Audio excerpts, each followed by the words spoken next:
السلام علیکم ورحمۃ اللہ وبرکاتہ نحمدہ ونصلی علی رسولہ الکریم اما بعد۔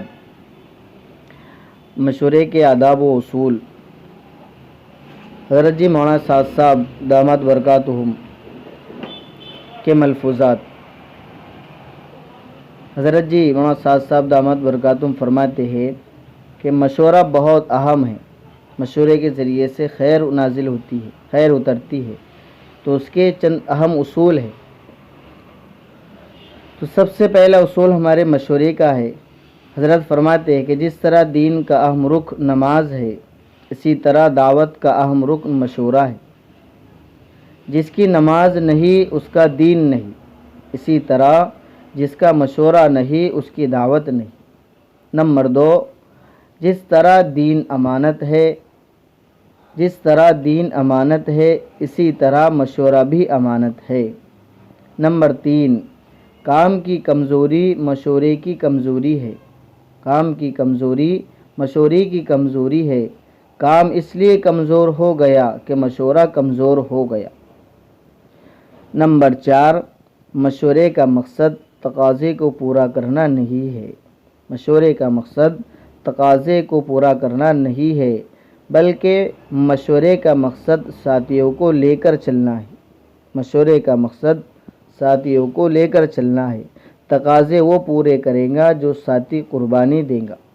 نمبر 5، جس مشورے سے تقاضے پورے نہیں ہوتے وہ مشورہ کمزور نہیں، بلکہ مشورے سے ساتھی کٹ گیا وہ مشورہ کمزور ہے۔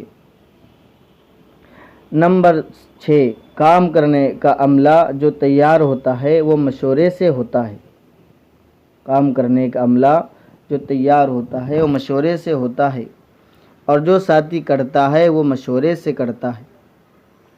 نمبر 7، شورا کے بغیر فیصل نہیں، فیصل کے بغیر شورا نہیں۔ جس طرح جماعت کے بغیر امیر نہیں، امیر کے بغیر جماعت نہیں۔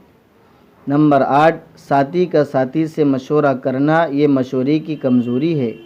ساتھی کا کسی جماعت سے مشورہ کرنا یہ مشورے کی کمزوری ہے۔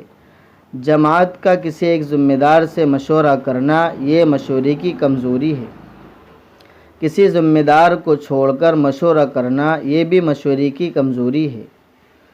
ساتھی کسی ساتھی سے مشورہ نہ کرے، ساتھی کسی جماعت سے مشورہ نہ کرے، جماعت کسی ساتھی سے مشورہ نہ کرے، بلکہ جماعت کسی جماعت سے مشورہ کرے۔ مشورے کے بعد مشورہ کرنا یہ بھی مشورے کی کمزوری ہے۔ یہ حضرت جی مولانا سعد صاحب دامت برکاتہم العالیہ کے مشورے کے متعلق اہم اصول ہے، کہ اللہ سے دعا ہے کہ ہم حضرت کے ان اصولوں پر عمل کر کے ہم اللہ کا قرب حاصل کریں۔ والسلام علیکم ورحمۃ اللہ وبرکاتہ۔